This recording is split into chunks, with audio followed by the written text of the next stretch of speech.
இளைஞர் அஜித்குமாரின் பிரேத பரிசோதனை அறிக்கை நீதிமன்றத்தில் தாக்கல் செய்யப்பட்டிருக்கக்கூடிய நிலையில் அஜித்குமார் கடுமையாக தாக்கப்பட்டிருப்பதாக நீதிபதிகள் கண்டனத்தை தெரிவித்திருக்கிறார்கள். மணப்புரம் இளைஞர் அஜித் மரண வழக்கில் திருபுவனம் மாஜிஸ்ட்ரேட், மதுரை அரசு மருத்துவமனை டீன் உள்ளிட்டவர்கள் ஆஜராகி இருக்கக்கூடிய நிலையில் மாஜிஸ்ட்ரேட் வெங்கடாபதி பிரசாந்த், கோவில் உதவி ஆணையர் உள்ளிட்டவர்கள் தற்போது நீதிமன்றத்தில் ஆஜர்படுத்தப்பட்டிருக்கிறார்கள். இதுபற்றி கூடுதல் தகவல்களை தருவதற்காக செய்தியாளர் ரஃபீக் ராஜா இணைகிறார். ரஃபீக் ராஜா, விவரங்கள். நிச்சயமாக இந்த மடப்புரம் கோவில் காவலர் அஜித்குமார் காவலர்களால் அடித்து கொலை செய்யப்பட்ட வழக்குதான் தற்போது உயர்நீதிமன்ற மதுரை கிளையில் முதல் அமர்வில் விசாரணை செய்யப்பட்டு வருகிறது. தற்போது இன்று காலை நடைபெற்ற விசாரணையின் போது நீதிபதிகள் மதுரை மருத்துவக் கல்லூரியுடைய முதல்வர் மற்றும் நடுவண் நீதிமன்ற நீதிபதி, இது மட்டுமல்லாமல் சம்பவம் நடைபெற்ற கோயிலுடைய உதவி ஆணையர் ஆகியோர் ஆஜராக உத்தரவு பிறப்பித்திருந்தனர். அந்த உத்தரவின் அடிப்படையில் தற்போது 3 நபர்களும் ஆஜராகியுள்ளனர். தற்போது மதுரை மருத்துவக் கல்லூரியுடைய முதல்வர் அந்த பிரேத பரிசோதனை அறிக்கையை தாக்கல் செய்தார். அந்த பிரேத பரிசோதனையில் தான் நீதிபதிகள் பல்வேறு கேள்விகளை தற்போது எழுப்பியிருந்தனர். இந்நிலையில் நீதிபதி இவ்வளவு சம்பவம் நடைபெற்றுள்ளது. தற்போது தமிழக அரசு நடவடிக்கை எடுத்து வருகிறது. ஆனால் எதிர்காலத்தில் இதுபோன்ற நடவடிக்கை எடுக்காமல் இதுபோன்ற சம்பவங்கள் நடைபெறாமல் இருப்பதற்காக தமிழக அரசு நடவடிக்கை எடுக்க வேண்டும்.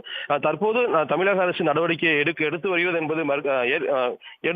என்பது ஏற்கத்தக்கக்கூடிய விஷயம். ஆனால் இனியும் இதுபோன்று நடக்கக்கூடாது என்று தற்போது தொடர்ந்து நீதிபதிகள் பேசி வருகின்றனர்.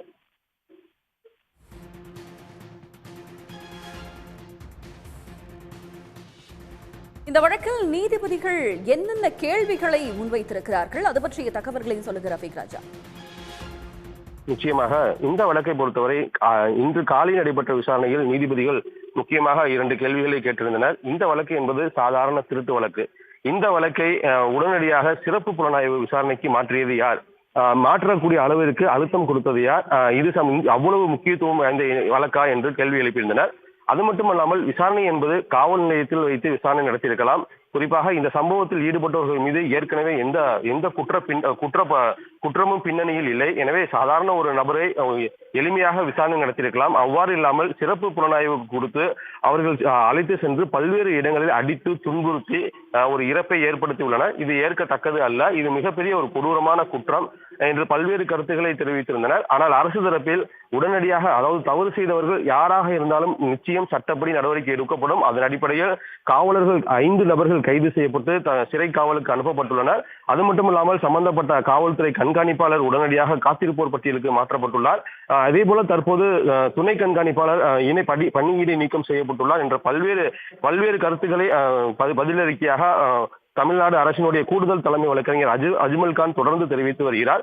அதைத் தொடர்ந்தான் தற்போது நீதிபதிகள் தெரிவித்துள்ள கருத்தில் இதுபோன்ற சம்பவம் நடைபெற்றுள்ளது. ஆனால் இந்த பிரேத பரிசோதனை பார்க்கையில் மனம் ஏற்க மறுக்கிறது. கொடூரமாக இந்த தாக்குதல் என்பது நடைபெற்றுள்ளது.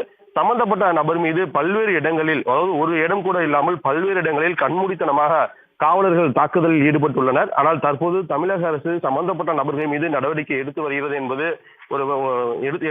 என்பதையும் தெரிவித்துள்ளார். ஆனால் அரசினுடைய நடவடிக்கை இப்படி இல்லாமல் தொடர்ந்து இதுபோன்று எதிர்காலங்களில் எந்த விதமான அசம்பாவித சம்பவங்கள் நடைபெறாமல் இருக்க வேண்டும் என்று தற்போது கருத்துக்களை தெரிவித்து தொடர்ந்து விவாதம் என்பது நடைபெற்று வருகிறது.